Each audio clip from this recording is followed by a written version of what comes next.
It's all right to be just a little bit crazy. Being creative is being a little bit crazy in just the right vibration. With that in mind, you should understand God's completely insane.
Just because you've been living this life the same way as everyone before you, as your father and all these other corrupt politicians, it doesn't mean it's justifiable. Just because you can find examples all around you of people who have done worse and people who are doing the same things, doesn't mean that's supposed to continue. There's got to be a way to stop it. It doesn't seem to be stopping with the evolution of culture.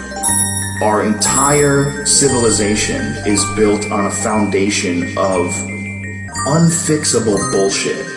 Our evolution, our cultural and social evolution is so much slower than the evolution of technology. We're able to communicate with people all around the world. We're able to fly in fucking tubes through the sky. We're able to send video through the air. You know, we're able to watch television programs that are being broadcast from the other side of the planet.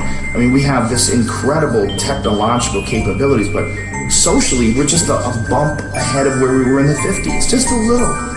The life that leads you to be your dad is not where it's at. When you watch your dad drop dead of a fucking heart attack at 55 and you scarcely can remember him laughing 3 times ever, you know, and you go, what, I'm supposed to be that guy? What the fuck is that? Our main problem as human beings is that we are in a stage of evolution, in an adolescent stage. We have potential to rise above that, to get to the top, to have just a little better view of what the world could be. And I think that's the potential that we have inside of us. We need something. We need something right now. Because the way we're doing it, we are just spinning our fucking wheels.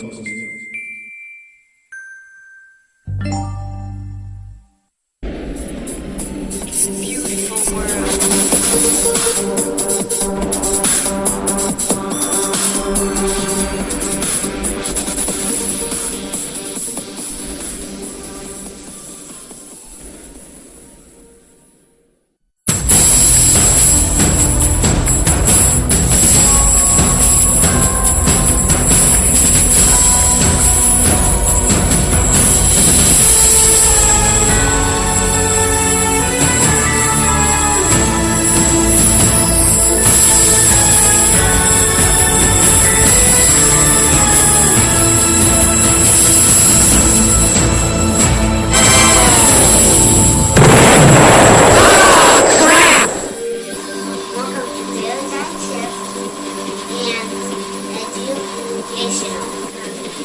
Perfect, thank you. If you really want enlightenment, then just lighten up. The vast majority of what we've been taught about how the world functions has been a total fabrication. Governments are ceremonial, doesn't matter who you vote for, they're all puppeted by the same hands. All wars are created on purpose for profit. The objective is to consolidate the wealth of the many into the hands of the few so they can rule with absolute power while tricking us into thinking we're free. Sound unbelievable? Well, don't take my word for it. Give me control of a nation's money, and I care not who makes its laws. Mr. President, Senator from Vermont is recognized. Mr. President, there is a war going on in this country, and I'm not referring to the war in Iraq or the war in Afghanistan. I'm talking about a war being waged by some of the wealthiest and most powerful people in this country against the working families of the United States of America, against the disappearing and shrinking middle class of our country. The reality is that many of the nation's billionaires are on the warpath. They want more, more, more. Their greed has no end, and apparently there is very little concern for our country or for the people of this country if it gets in the way of the accumulation of more and more wealth and more power. Mr. President, in the year 2007, the top 1% of all income earners in the United States made 23.5% of all income. Top 1% earned 23.5% of all income, more than the entire bottom 50%. That's apparently not enough. The percentage of income going to the top 1% nearly tripled since the 1970s. In the mid-1970s, the top 1% earned about 8% of all income. In the 1980s, that figure jumped to 14%. In the late 1990s, that 1% earned about 19%. And today, as the middle class collapses, top 1% earns 23.5% of all income, more than the bottom 50%. Today, if you can believe it, the top 1/10 of 1% earns about 12 cents of every dollar earned in America. So we talk about a lot of things on the floor of the Senate, but somehow we forget to talk about the reality of who is winning in this economy and who is losing. And it is very clear to anyone who spends 2 minutes studying the issue that the people on top are doing extraordinarily well at the same time as the middle class is collapsing and poverty is increasing. Mr. President, if you can believe this, many people out there are angry. They're wondering what's happening to their own income, to their lives, to the lives of their kids. Since between 1980 and 2005, 80% of all new income created in this country went to the top 1%. 80% of all new income. And that's why people are wondering and asking, what's going on in my life? How come I'm working longer hours for lower wages? How come I'm worrying about whether my kids will have as good a standard of living as I've had? From 1980 to 2005, 80% of all income went to the top 1%. Today, the Wall Street executives, the crooks on Wall Street, whose actions resulted in the severe recession that we are in right now, the people whose actions, illegal actions, reckless actions, have resulted in millions of Americans losing their jobs, their homes, their savings. Guess what? After we bail them out, the CEOs today are now earning more money than they did before the bailout. Mr. President, while the middle class in this country collapses and the rich become much richer, the United States now has by far the most unequal distribution of income and wealth of any major country on earth. When we were in school, we used to read the textbooks which talked about the banana republics in Latin America. We used to read the books about countries in which a handful of people owned and controlled most of the wealth of those countries. Well, guess what? That's exactly what is happening in the United States today. Mr. President, the wealthiest people in this country, not all of them, by the way, not all of them. There are many wealthy people in this country who understand and are proud to be Americans, who understand that one of the things that's important is that all of us do well. But there are, on the other hand, many others whose apparently only concern is more and more wealth and more power for themselves. And this is an issue, this greed is an issue that we have got to deal with. Now, in the midst of all of this, growing income and wealth inequality in this country, we are now faced with the issue of what we do with the Bush tax cuts of 2001 and 2003. And if you can believe it, we have people here, many of my Republican colleagues, who tell us, oh, I am so concerned about our record-breaking deficit. I am terribly concerned about a $13.7 trillion national debt. Terribly concerned about the debt that we're going to be leaving to our kids and our grandchildren. But wait a minute. It's very important that we give over a 10-year period $700 billion in tax breaks to the top 2%. Oh yeah, we're concerned about the debt, we're concerned about the deficit, but we are more concerned that millionaires, people who earn at least $1 million a year or more, get on average $100,000 a year in tax breaks. So you got a $13.7 trillion national debt growing. You got growing income inequality, top 1% earning more income than the bottom 50%. But the highest priority of many of my Republican colleagues is to make sure that millionaires and billionaires get more tax breaks. I think that that is absurd. But it is not only income tax rates that we're dealing with. It is the estate tax as well. And let's be clear, while some of my friends want to eliminate completely the estate tax, which has been in existence in this country since 1916, let us be clear that every nickel of benefit, all of those benefits, will go to the top 0.3%. And if we did, as some of my friends would like, eliminate the estate tax completely, it would cost us $1 trillion in revenue over a 10-year period, all of the benefits going to the top 0.3%. So I am sure that in a little while, my friends are going to come down to the floor and say, we're very concerned about the deficit. We're very concerned about the national debt. But you know what we're more concerned about? Giving huge tax breaks to the wealthiest people in this country. But, Mr. President, the tax issue is just one part of what some of our wealthy friends want to see happen in this country. The reality is that many of these folks want to bring the United States back to where we were in the 1920s.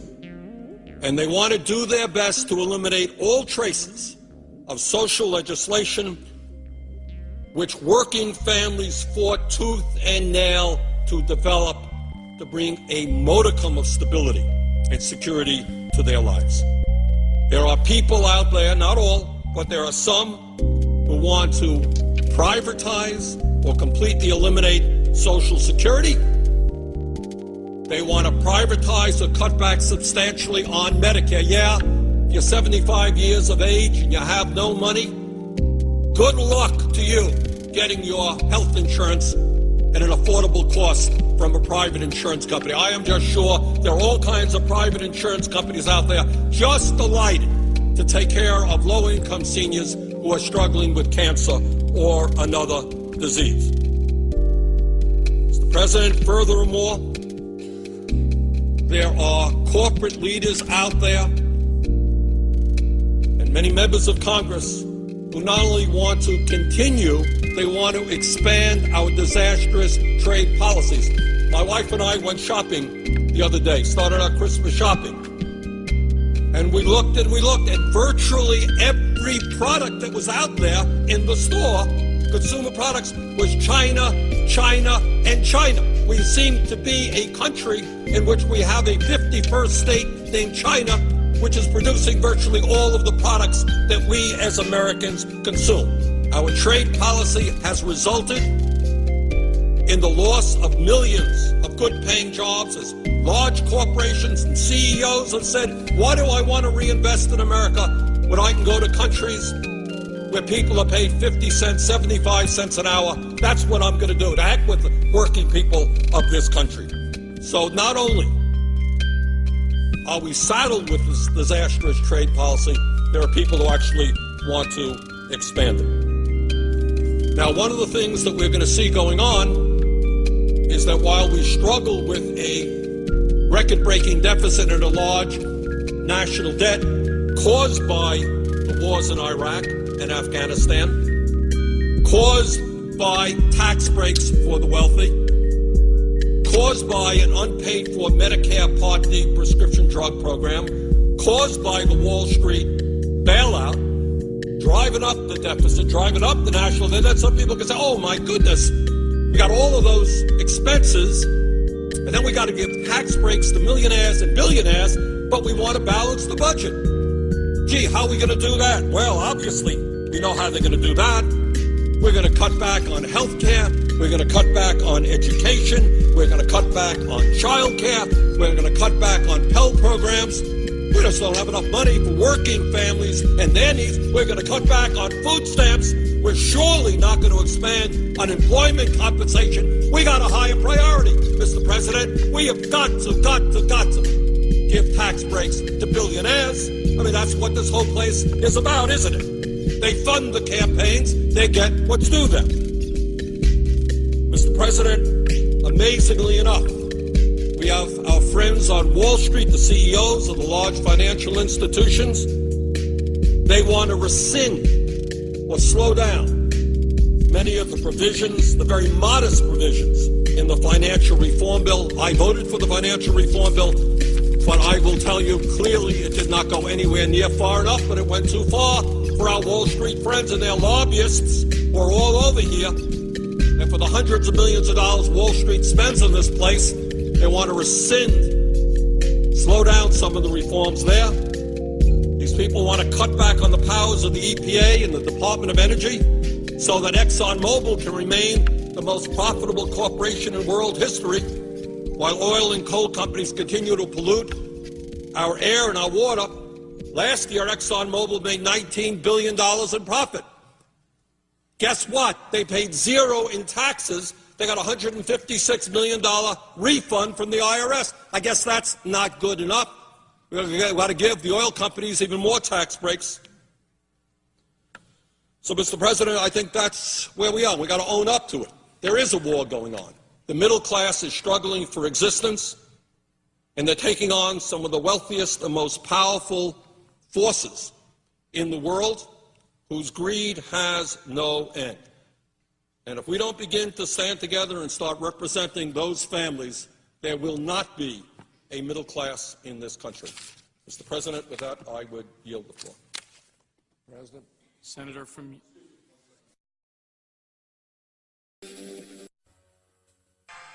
This shit's got to go. A criminal gang has controlled your financial system for the past 300 years. I have seen the exact documentation that will bring these people down. We're cutting off their money, and we're going to put them in jail. They have to surrender.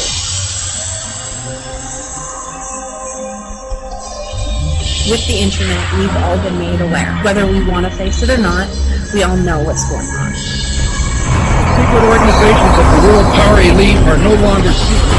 Their goal is nothing less than world government. And they are planning genocide, and they must be stopped. Literally stealing $100 million a day. Goldman Sachs is stealing every day on the floor of the exchange. They should be in The Hague. They should be taken up on financial terrorism charges. They're causing as much loss of life. A mind-blowing piece of information about the Titanic. They got rid of, in one fell swoop, about 600 industrialists who were opposed to the taking over the Fed, you know. huge $196 billion lawsuit just filed against 17 major banks. There's 236 resignations from the world banks. The arrests of the leaders of the criminal cabal. The dark cabal rats are panicking and turning on each other. They are threatening to kill each other. And just attack that market. You know, Greece was put out of business by financial terrorists. Same thing with Ireland. Same thing with Italy. Same thing with Spain. That's what we're dealing with here. Weapons of mass financial destruction in the hands of sociopaths like Lloyd Blankfein at Goldman Sachs, like Jamie Dimon at JP Morgan. These are the real terrorists. We're cutting off their money, and we're going to put them in jail. They have to surrender. Once these murderers are out of power, you will find so many wonderful things in your life. I guarantee you. This country is getting itself out of a financial hole by some rather draconian measures. Well, Greece? No, not even close. Iceland. They are putting people in jail. They are putting, like, prime ministers being indicted. They're going after bankers. The people said, I said, those banks were ripping us off. We don't like what they did. They brought our country to ruin. And now Iceland suddenly is turning around. Their GDP is growing, and they look like a big success story. The former chief executive and chairman of Anglo-Irish Bank, Sean Fitzpatrick, has appeared in court in Dublin. Mr. Curtis, are there programs that can be used to secretly fix elections? Yes. How do you know that to be the case? Because in October of 2000, I wrote a prototype for President Congressman Tom Feeney at the company I worked for in Oviedo, Florida, that did just that. And when you say did just that, it would rig an election? It would flip the vote 51-49 to whoever you wanted it to go to and whichever race you wanted to win. And would that program that you designed be something that elections officials, like the county boards of elections, could detect? They can never see it.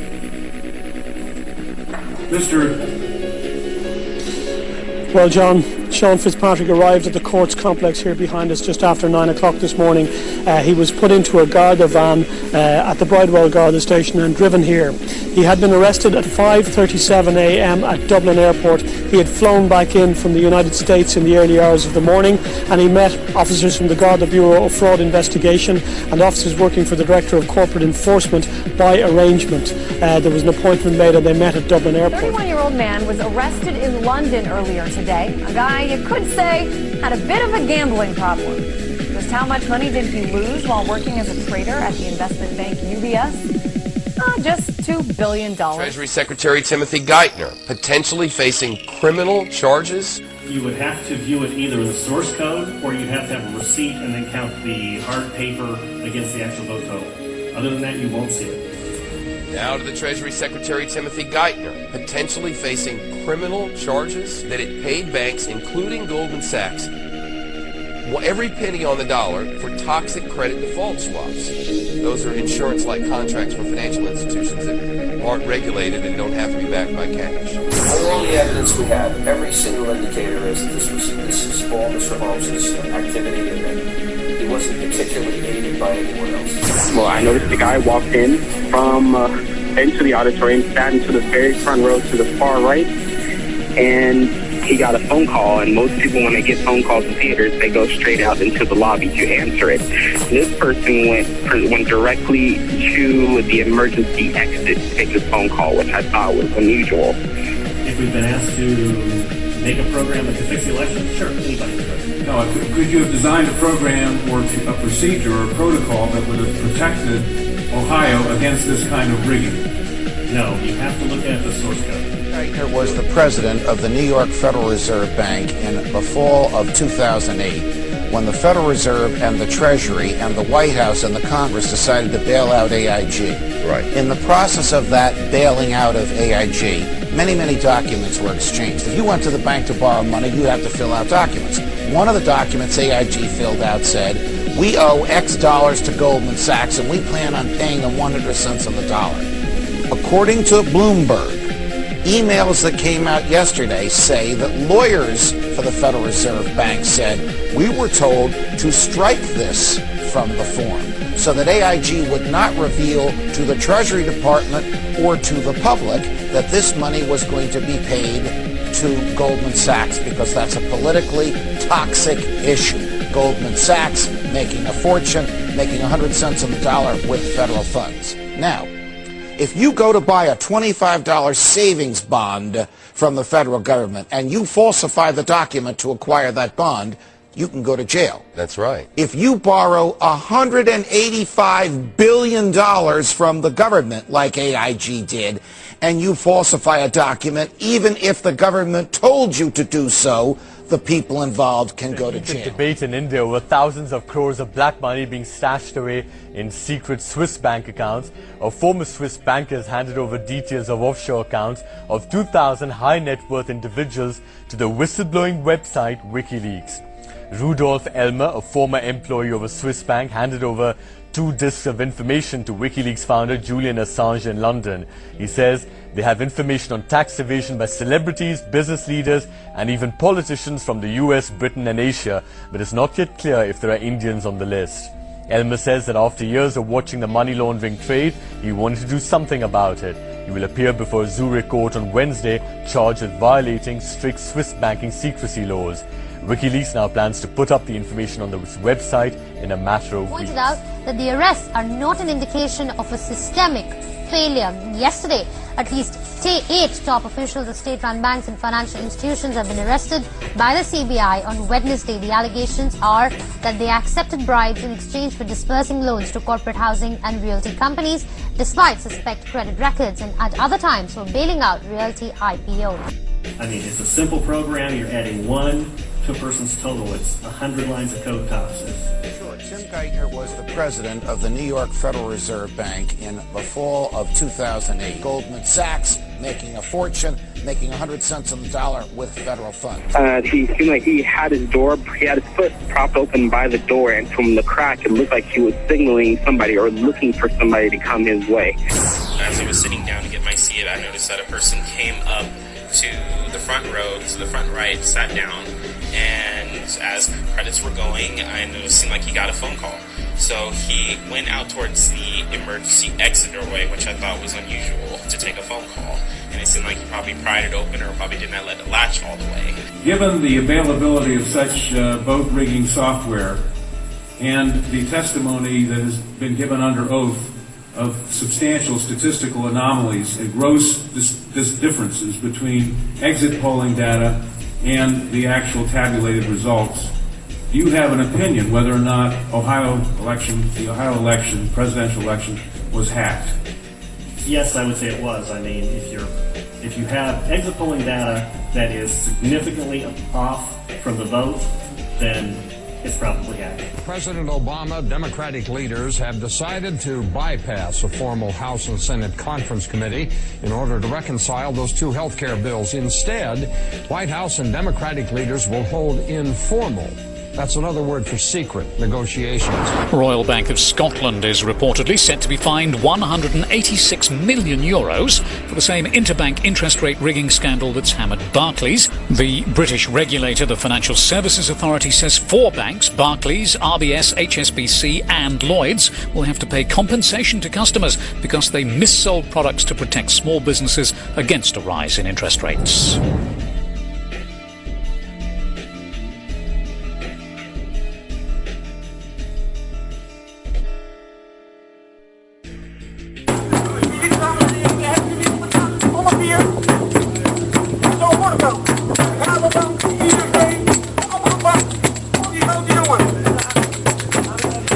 C-SPAN wrote a letter, asked Congress to, quote, open all the important negotiations, including any conference committee meetings, to electronic media coverage, unquote.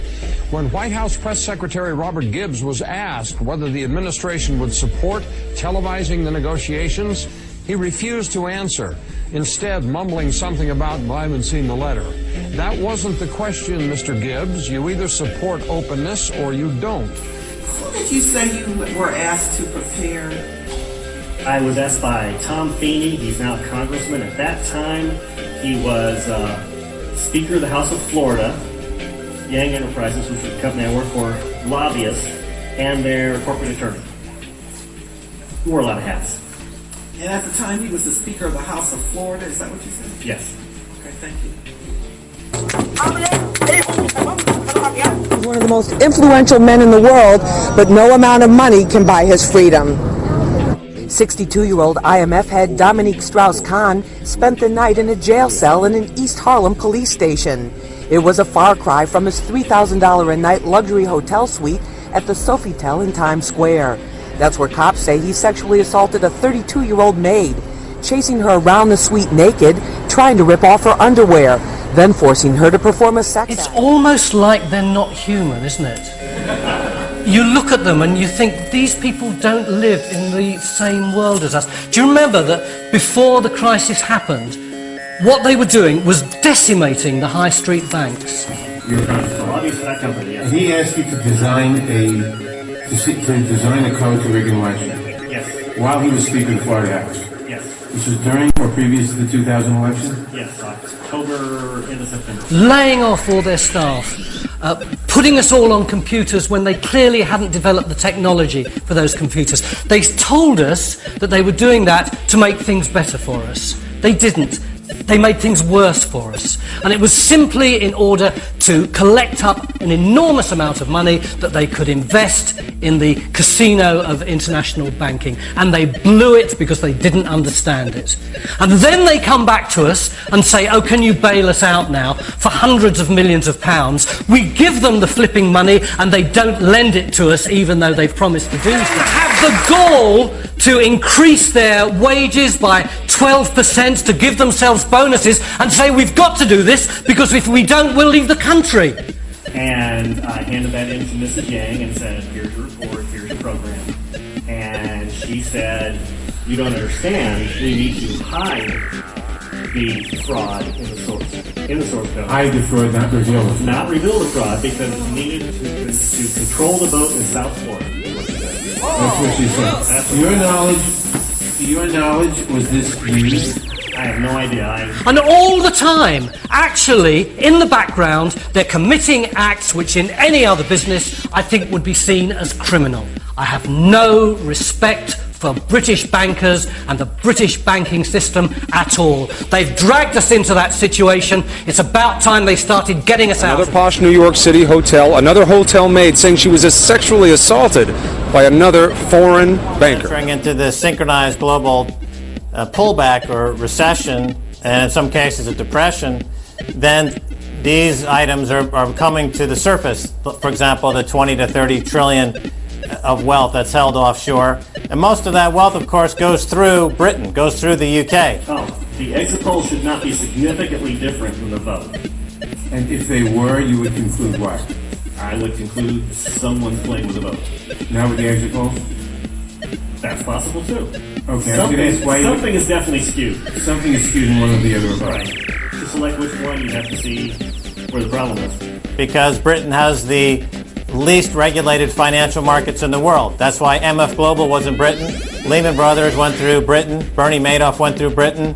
The latest Peregrine scandal went through Britain. JP Morgan's $2 to $9 billion loss on their balance sheet happened in London. So London is really the headquarters for global banking fraud. And even though the economy is contracting in Britain, I noticed that the banking sector is still making huge profits. The Barclays chief operating officer that was caught committing fraud just got a golden parachute of £8 million. Was that revealable by seeing a discrepancy between what the central tabulator showed and what the individual machines, which had not been tampered with, showed? Not if I wrote it. Why not? In other words, I would make it match. As soon as the movie started, somebody came in, all black, gas mask, armor, and threw a gas can into the audience, and it went off, and then there was gunshots that took place. From what we saw, he wasn't alone. He had someone with him because the second can of tear gas didn't come from his side. He was completely dressed in black, head to toe. From what we saw, it seemed like he had something over his face, probably to prevent him from breathing it in, and we can only assume that someone got him in. All the evidence we have, every single indicator is that this is all Mr. Holmes's activity and that he wasn't particularly aided by anyone else. And what we need to do is change the way in which people think about guns, especially young people. We need to do this every day of the week and just really brainwash people into thinking about guns in a vastly different way. And just really brainwash people. So, as I've said, until you get rid of the financial terrorists, then you're going to continue to get, you're going to have these weapons of mass financial destruction blow up in your face. 2006 and 2007, you were paid about £20 million a year. Now that's 1,000 times more than the average Barclays teller gets paid. Can you be worth 1,000 times more than anybody at Barclays? First of all, most of it wasn't bonus. Most of it was deferred and in equity. And I think, it's appropriate for someone senior as myself to get a blend of short-term and long-term, to get a large portion deferred, and that I'm tied as closely to the shareholders as possible, which was the case.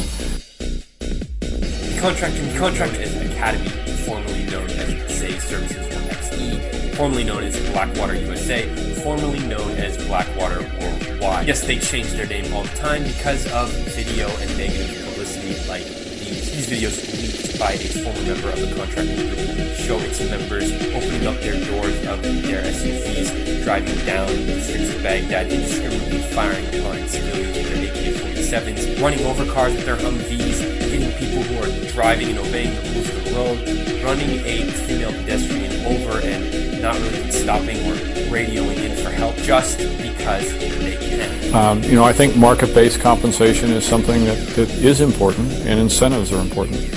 So you think 1,000 times more than the average Barclays teller is appropriate? I don't know where you got your calculations, but I don't. This contracting group has come down a lot in importance from when it was first used during the height of the Bush administration and its invasions of Iraq and Afghanistan. But it's still receiving hundreds of millions of dollars from the American taxpayer thanks to a $250 million contract by President Obama a couple years ago to continue its role in Afghanistan. And I think it's really important that as the U.S. government continues to wind down its participation in Iraq and close down its participation in Afghanistan, that it relies less and less on these military contractors. Well, 20 million? 20,000, one is 1,000 times the other. Well, I do the best I can to deliver. Britain's Royal Bank of Scotland is again the target of public outrage, with fresh protests at its branches after the lender awarded over €900 million in bonuses to some of its staff for last year. The bonuses were paid despite the bank posting a fourth quarter loss of €2 billion because RBS is 82% owned by the British government after being rescued with a bailout of over €53 billion of taxpayers' money. I want to assure you, David, that behavior was reprehensible. It was wrong. I'm sorry. I'm disappointed. And I'm also angry. There is absolutely no excuse for the behavior that was exhibited in those activities. We are all in this together. Is using American citizens who work for a private corporation to do your fighting is still, in a sense, a continuation of war, even if they're not fighting in a U.S. military uniform. If you are as disgusted as I was by these videos, help spread this message, and let's make sure that these government contractors are defunded and go out of existence as soon as possible. We changed the Conservative Party to be ready for this moment, so that when the moment came, people would see us fit to govern. People would trust us with public services. People would join us to fix the broken society. And people would turn to us to lead the economy out of crisis. There's some real deeper problems going on in this. I'm just a bystander. I don't know anything at all, except I have a Barclays account, right? And that becomes a problem to me, because I know Citibank somehow are connected to this too. And when I live in America, I have a Citibank account, right? And this worries me, that this kind of shenanigans, right? And as you said, there's crimes. Everybody seems to know there's crime here. To give you guys a little bit of background on who I am a doctorate of interstellar anthropology. I was a special consultant to the CIA and the NSA during the late 90s on a project they dubbed Red Rock. Basically procedures that had to be met, and the machine would then create a very low frequency of sound.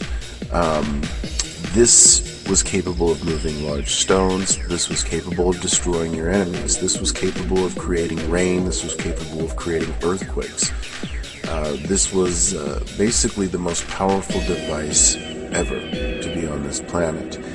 And the U.S. government was very concerned that Saddam Hussein was going to get his hands on this, figure out how to use it, and the rest would just be, utter hell.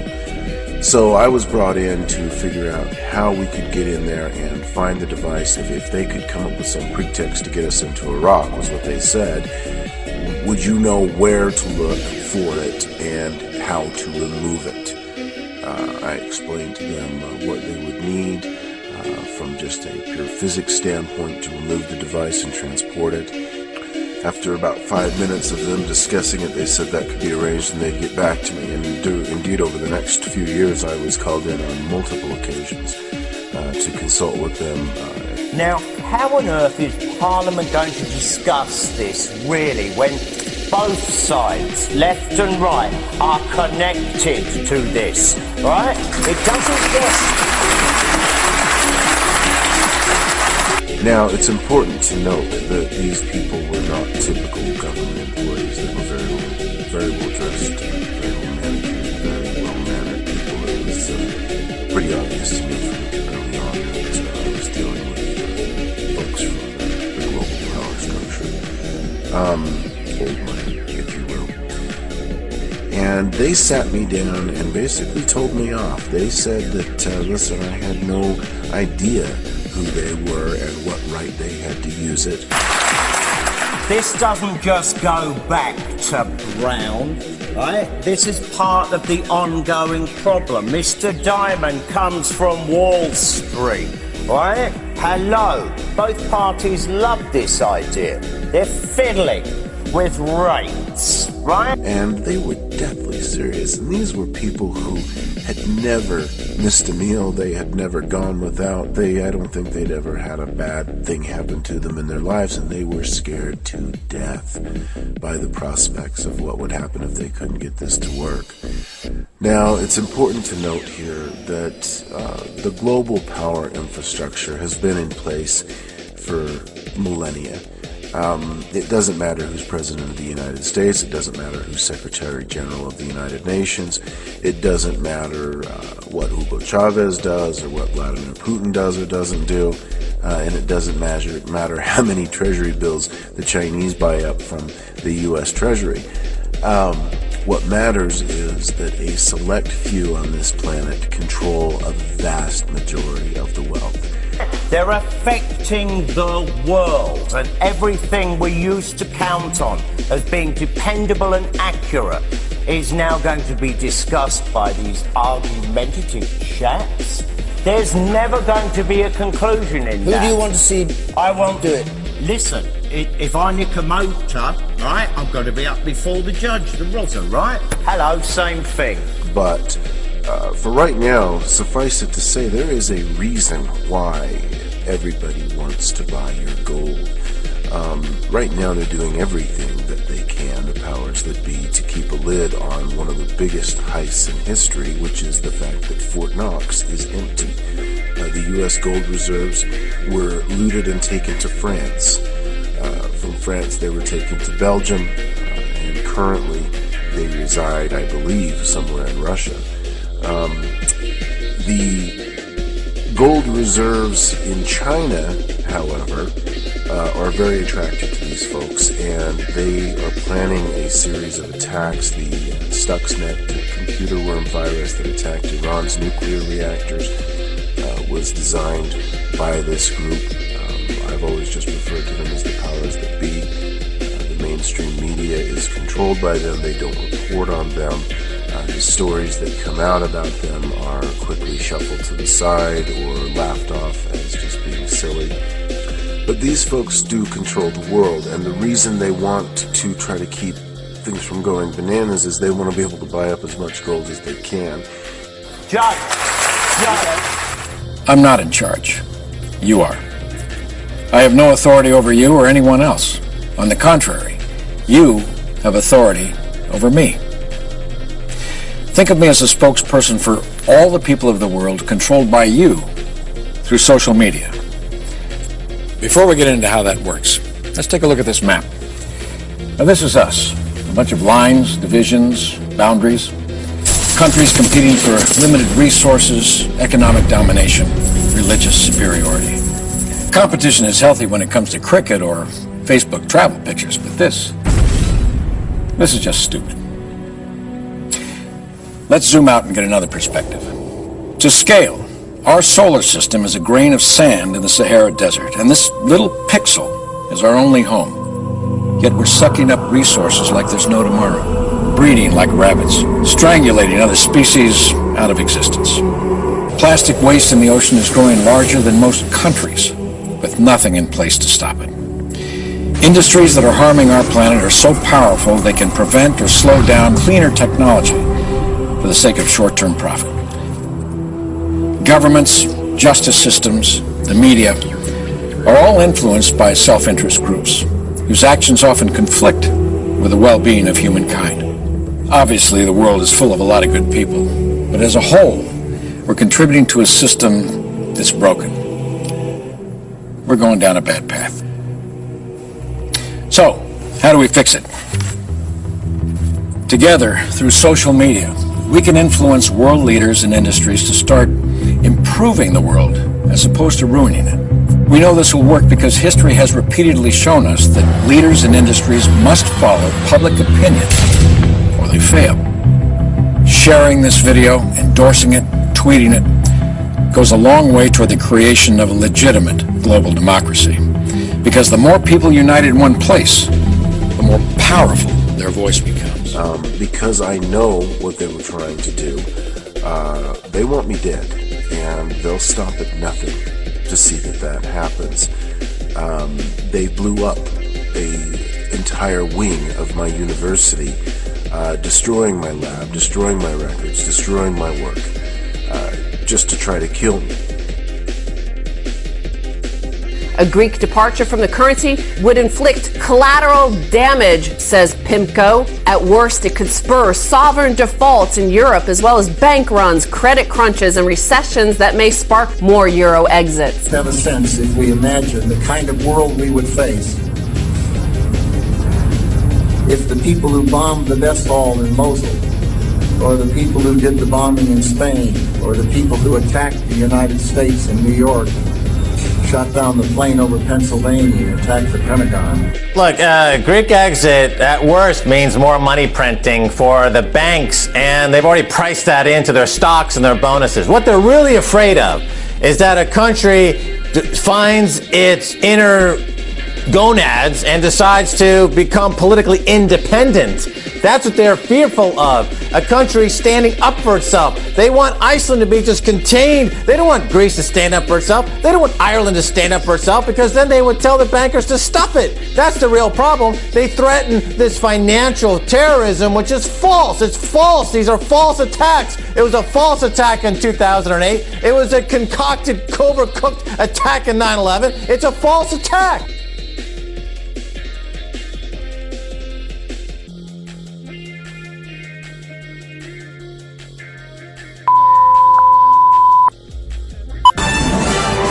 Well, it's a bill that has received very little attention but may make free speech a felony and seriously restrict your right to political protest. Just signed into law by the president, H.R. 347 gives federal agents sweeping powers to arrest and bring felony charges against citizens engaged in protests where the Secret Service is present. Joining us now with more, Fox News senior judicial analyst, good friend, Judge Andrew Napolitano. Judge, the thing that jumps out off the page, felony? Yeah, felony means more than a year in jail. This is not like a traffic ticket. For standing and protesting, the type of thing that for 230 years Americans took for granted because it was protected by the First Amendment, Congress shall make no law abridging the freedom of speech has actually been abridged by legislation the president signed last Thursday, supported overwhelmingly by both parties, with very, very little public debate and very little debate in Congress. Basically allows Secret Service agents to decide where there are no free speech zones, not speech zones, no free speech zones. And anybody by the Secret Service can, protected by the Secret Service, can ask those agents to ban protests wherever they are. So I can think of 3 violations: speech violations, association violations, the right to petition the government for a redress of your grievances. What good is free speech if the people in the government are so far away from you that they can't hear you? Judge, what about keeping our elected officials safe?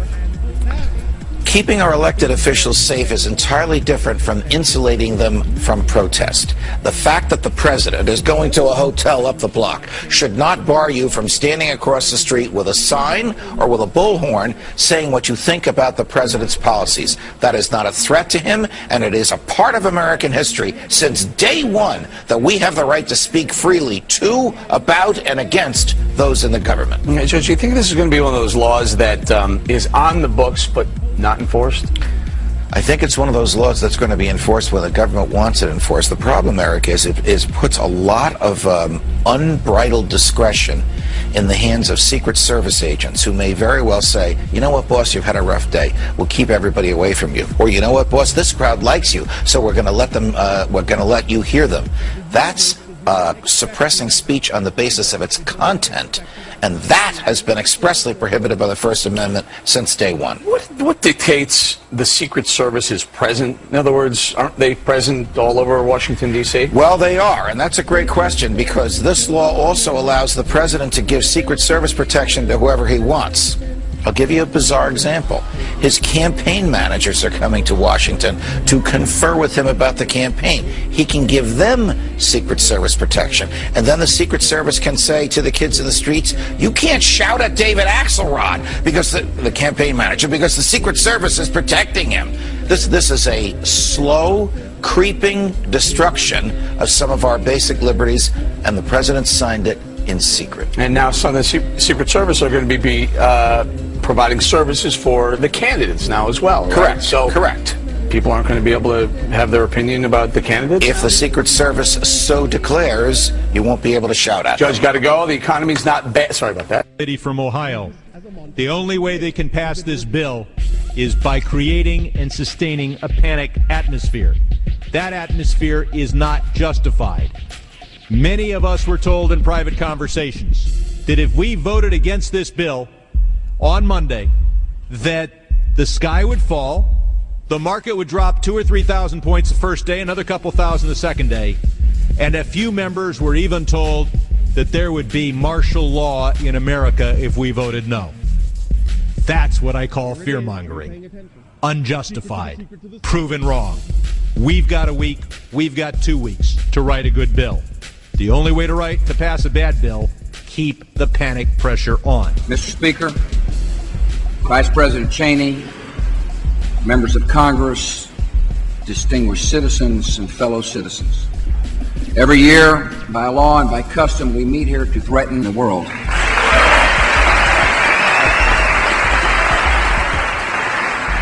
The American flag stands for corporate scandals, recession, stock market declines, blackmail, terror, burning with hot irons, dripping acid on the skin, mutilation with electric drills, cutting out tongues, and rape.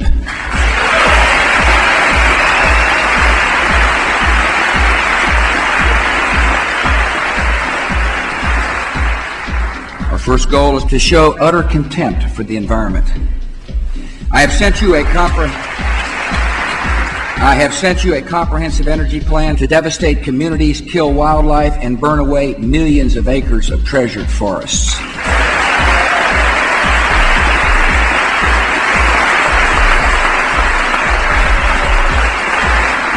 This government is taking unprecedented measures to protect our people and defend our homeland. We've begun inoculating troops and first responders against ballistic airports. And this year, for the first time, we must offer every child in America 3 nuclear missiles.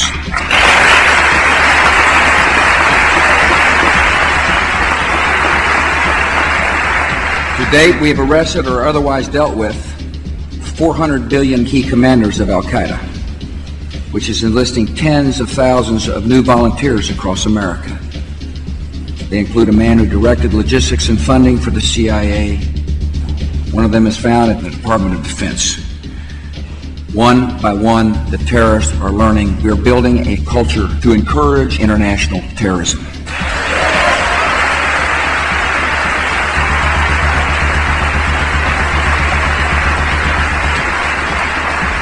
Almost 3 months ago, the United Nations Security Council gave Saddam Hussein his final chance to disarm.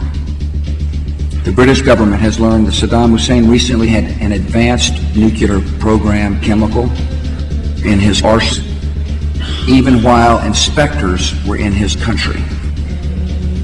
Our intelligence sources tell us that he has attempted to purchase 7 million hydrogen-powered doctors and the western wall of the Pentagon. The United States will ask the UN Security Council to convene on February the 5th to consider the facts of Iraq's ongoing defiance of the world. Secretary of State Powell will plant information to incite fear about Iraq's links to terrorist groups. And tonight I have a message for the people of Iraq. Go home and die.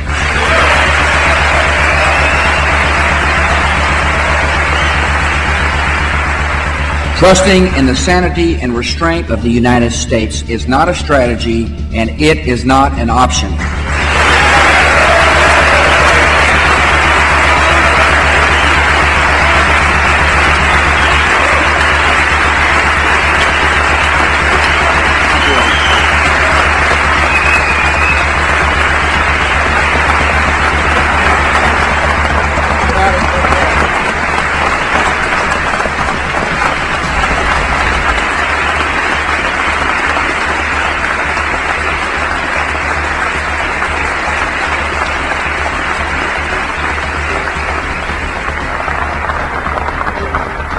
How you feeling?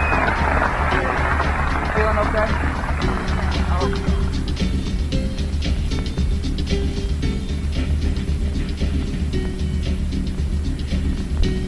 You can roughly locate any community in the world, somewhere along a scale running all the way from democracy to despotism. One community may be near the democracy end, another somewhere in the middle, and a third may be near the despotism end. Let's find out about despotism. This man makes it his job to study these things. Well, for one thing, avoid the comfortable idea that the mere form of government can of itself safeguard a nation against despotism. Germany, under President Hindenburg, was a republic. And yet in this republic, an aggressive despotism took root and flourished under Adolf Hitler. When a competent observer looks for signs of despotism in a community, he looks beyond fine words and noble phrases. Which it stands, one nation, indivisible, with liberty and justice for all. Many observers have found that two workable yardsticks help in discovering how near a community is to despotism: the respect scale and the power scale. A careful observer can use a respect scale to find how many citizens get an even break. As a community moves towards despotism, respect is restricted to fewer people. A community is low on a respect scale if common courtesy is withheld from large groups of people on account of their political attitudes. If people are rude to others because they think their wealth and position gives them that right, or because they don't like a man's race or his religion.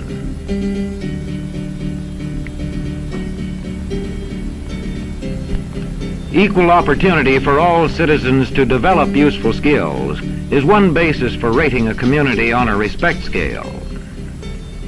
The opportunity to develop useful skills is important, but not enough. The equally important opportunity to put skills to use is a further test on a respect scale.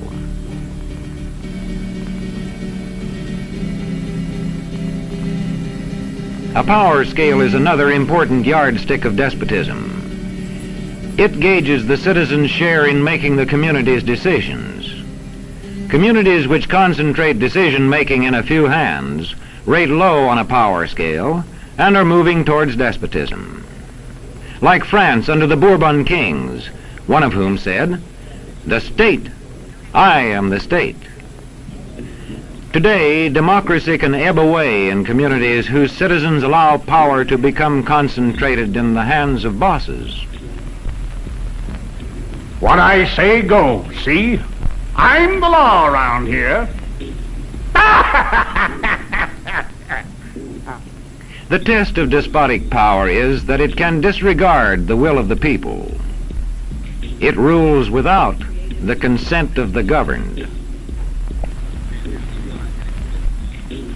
Look beyond the legal formalities of an election in measuring a community on the power scale to see if the ballot is really free.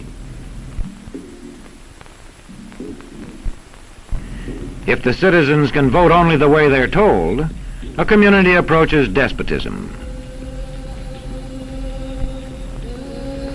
When legislatures become ceremonial assemblies only and have no real control over lawmaking, their community rates low on a power scale.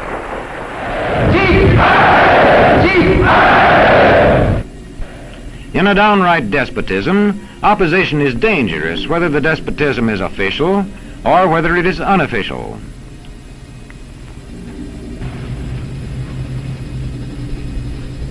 The spread of respect and power in a community is influenced by certain conditions, which many observers measure by means of the economic distribution and information scales.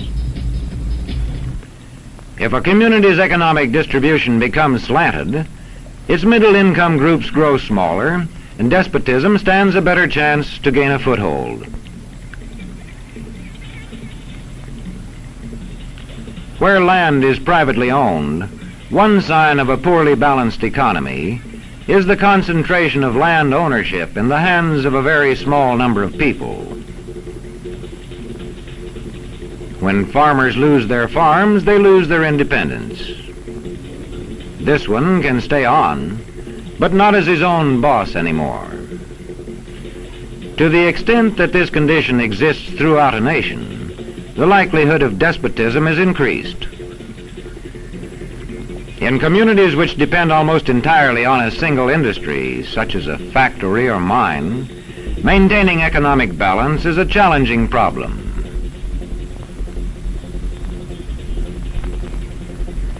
If this condition exists over the nation as a whole, so that the control of jobs and business opportunities is in a few hands, despotism stands a good chance.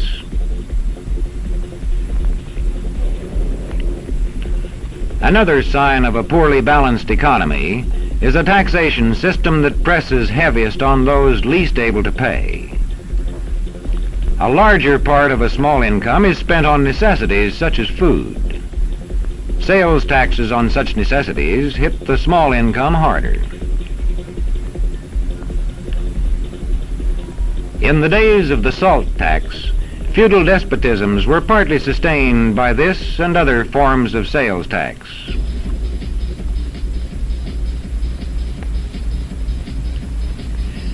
A community rates low on an information scale when the press, radio, and other channels of communication are controlled by only a few people, and when citizens have to accept what they're told. In communities of this kind, despotism stands a good chance. See how such a community trains its teachers. Bear this in mind. Young people cannot be trusted to form their own opinions. This business about open-mindedness is nonsense. It's a waste of time trying to teach students to think for themselves. It's our job to tell them. And when teachers put such training into practice, despotism stands a good chance. These children are being taught to accept uncritically whatever they're told. Questions are not encouraged. How can you ask such a question? Have you got a textbook? Yes, ma'am. Does it say here that our law courts are always just? Yes, ma'am. Then how dare you question the fact? Sit down. And so we aren't surprised when... But it must be true. I saw it in this book right here. And if books and newspapers and the radio are efficiently controlled, the people will read and accept exactly what the few in control want them to. Government censorship is one form of control. A newspaper which breaks a government censorship rule can be suspended. It is also possible for newspapers and other forms of communication to be controlled by private interests. I thought I told you to kill that story. It'll cost us a lot of advertising. If that story goes out, I quit. All right.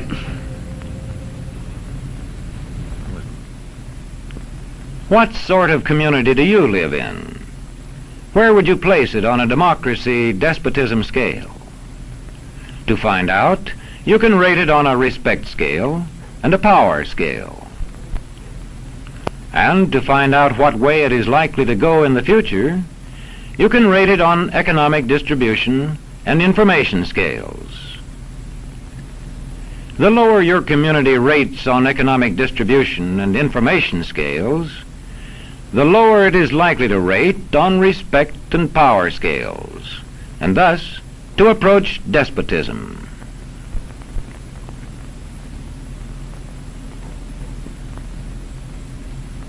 What happens in a single community is the problem of its own citizens. But it is also the problem of us all, because as communities go, so goes the nation.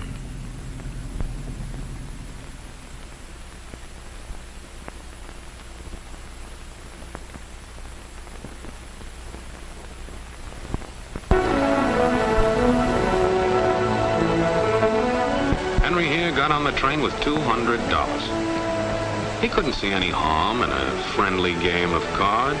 What if the other men were strangers? And take Joe Collins. He's got a nice wife at home. But he met this girl at the bar, and she looked, after the first couple of drinks,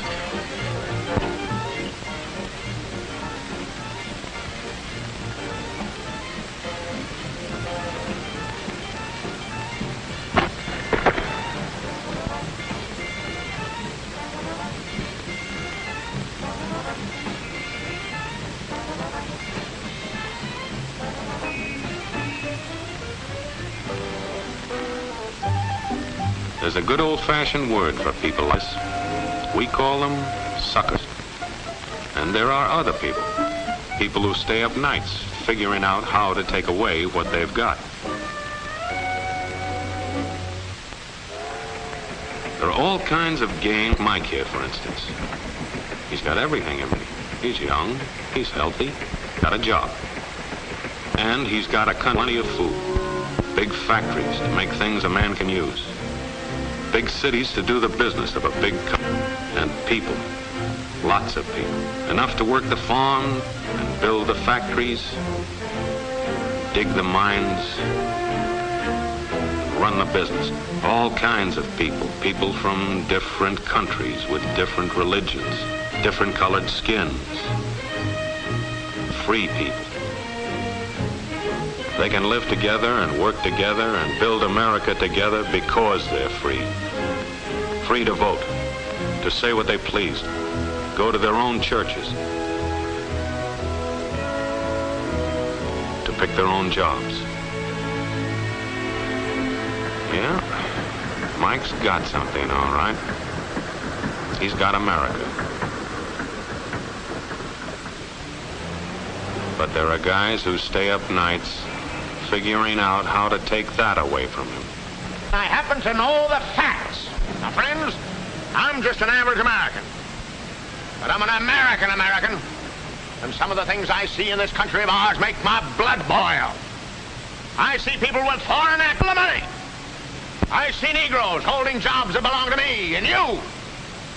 Now I ask you, if we allow this thing to go on, what's going to become of us real Americans? I've heard this kind of talk before, but I never expected to hear it in America. This fellow seems to know what he's talking about.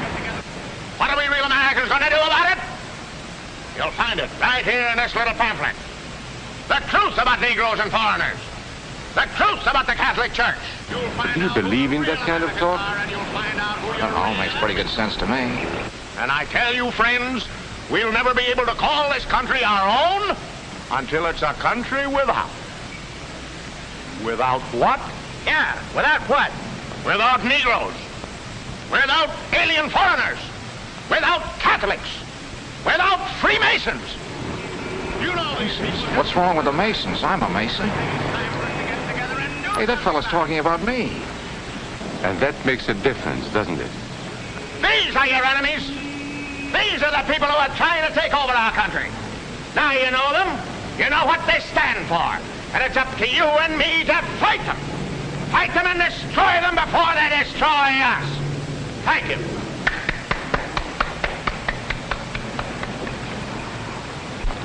Before he said Masons, you were ready to agree with him.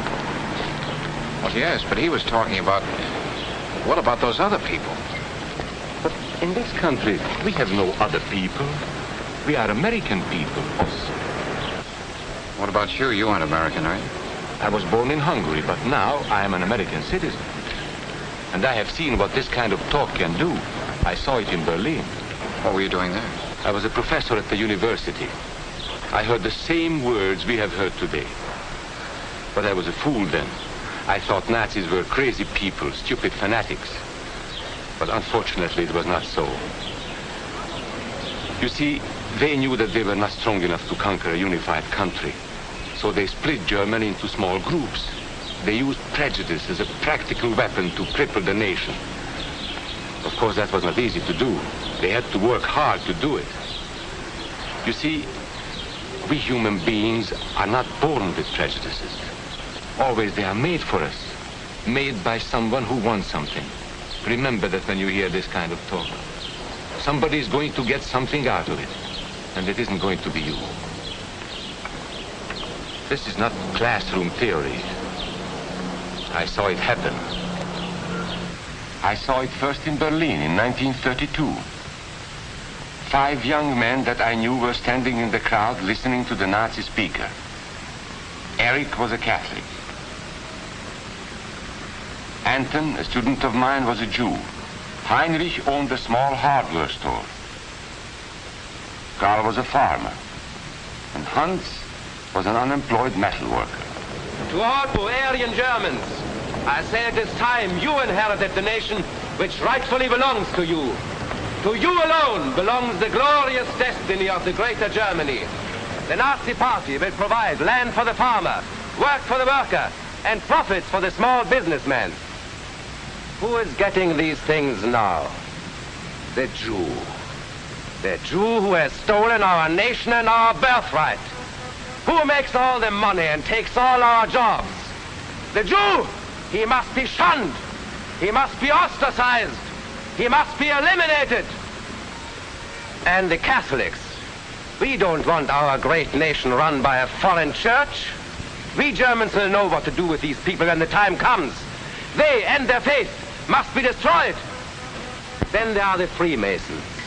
In Germany, we have no place for secret societies. There will be only one society, and that is the Nazi Party. There will be no secrecy about that in the new greater Germany. One by one, he attacked each minority and he split them off one from the other. These men were all fellow Germans when they came here today. Now they were split into rival groups, suspicious of each other, hating each other. They were being swindled, all of them. But the man who was really being fooled was Hans. He was pure German, according to Nazi standards. To him they promised everything, and he fell for it. That's how Hans became a Superman. They gave him a uniform and they pumped up his ego. He wasn't just a little fellow out of work anymore. He was a member of the master race. Hans and thousands of others like him, all playing a sucker's game. They gambled with other people's liberty, and of course they lost their own. A nation of suckers. Hitler needed these people. There was lots of work to be done. There were trade unions to be smashed, because unions were organized and might offer resistance. There were many political parties in Germany. These the Nazis destroyed. They were determined to smash every organization where people might band together and resist them. There were Jews to be beaten and killed.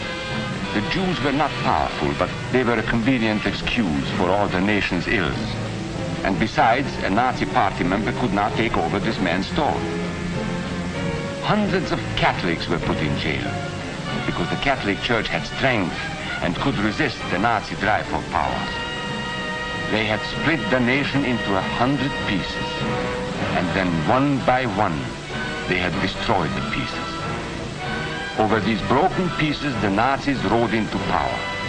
One party, one nation, one religion. These men had won their struggle for power. They now ruled all of Germany. But still they had trouble with their oldest and most persistent enemy, the truth. They found that truth does not die easily, and so they decided to abolish truth. One great source of truth is literature, so they burned books, 20 million of them. Many great men in Germany who were spokesmen for truth were jailed or driven from their country. Teachers, writers, scientists. Education was discouraged.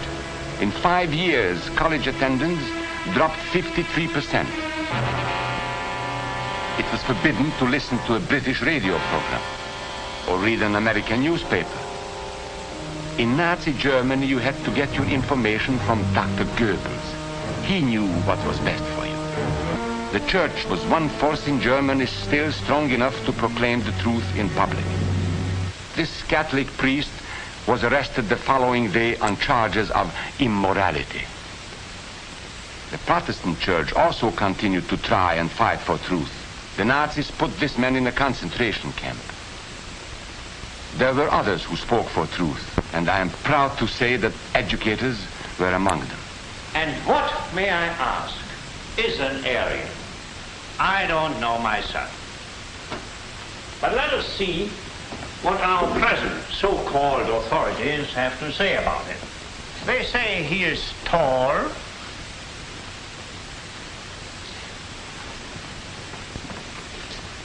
slender,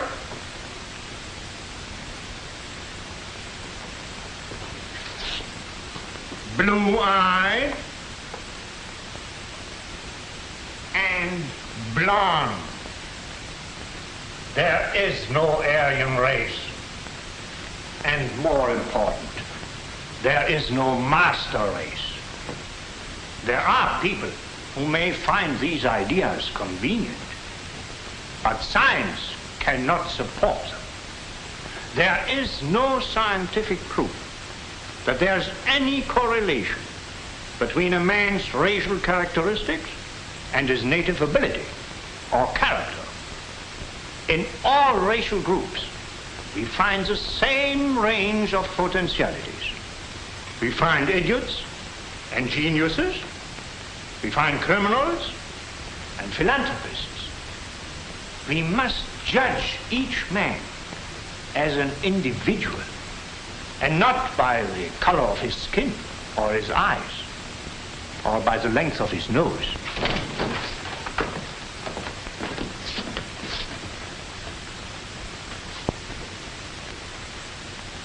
Come in, gentlemen. It's comfortable. And remember that there is no master race. That is a scientific truth. Anyone who tells you otherwise is lying.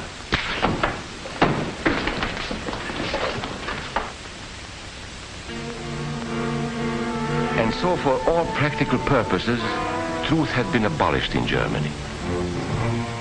A lot of my German friends wondered what had hit them. How did it happen? Where did it start? It started right here. And this was where it could have been stopped. If those people had stood together, if they had protected each other, they could have resisted the Nazi threat. Together they would have been strong. But once they allowed themselves to be split apart, they were helpless. When that first minority lost out, everybody lost out. They made the mistake of gambling with other people's freedom. Now let's see how those bets paid off. Karl the farmer was gambling on a better life for himself. What he got was extra hours of back-breaking work, as much as 100 hours a week. He was forced to stay on his land and produce what he was told to produce, because now Hitler was preparing for war. For Heinrich, who owned a hardware store, the bet didn't pay off either. 104,000 small businesses were closed in 2 years. And for Hans, conditions hadn't improved any. He had a job now in the munitions factory, but he worked long hours for little pay. The working conditions grew increasingly bad. And even though he didn't like the job, he wasn't permitted to leave it. And when Hitler decided the time was right, Germany went to war. Not by declaring war, but by a carefully prepared sneak attack. Once again, Hitler needed Hans to do his dirty work. Hans was an expert at brutality this time, and Hitler had decided to use Hans and his brutality against other peoples, the Czechs, the Poles, the French, the Russians. But in the crucial test of war, Hitler's race theories didn't pay off. His pure-blooded supermen were defeated by the mongrel armies he despised. By the British of El Alamein.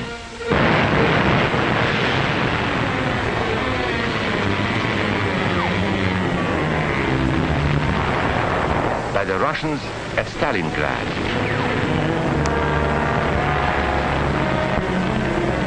Then on D-Day by American soldiers of every color and religion, who smashed across the Normandy beaches and drove on through to the heart of Germany.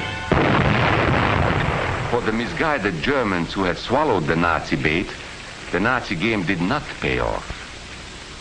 The continent of Europe was strewn with millions of German bodies, pure Aryan bodies. Karl the farmer was left in the snow outside of Moscow. Heinrich stayed in Italy at Salerno.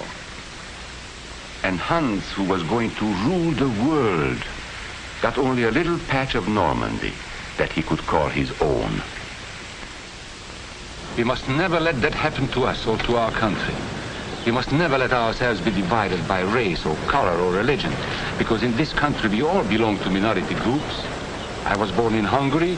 You are a Mason. These are minorities. And then you belong to other minority groups too. You are a farmer. You have blue eyes. You go to the Methodist Church. Your right to belong to these minorities is a precious thing. You have a right to be what you are and say what you think, because here we have personal freedom. We have liberty. And these are not just fancy words.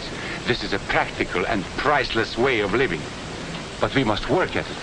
We must guard everyone's liberty, or we can lose our own.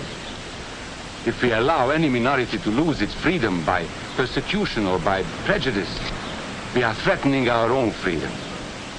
And this is not simply an ideal. This is good, hard common sense. You see, here in America is not a question whether we tolerate minorities. America is minorities. And that means you and me.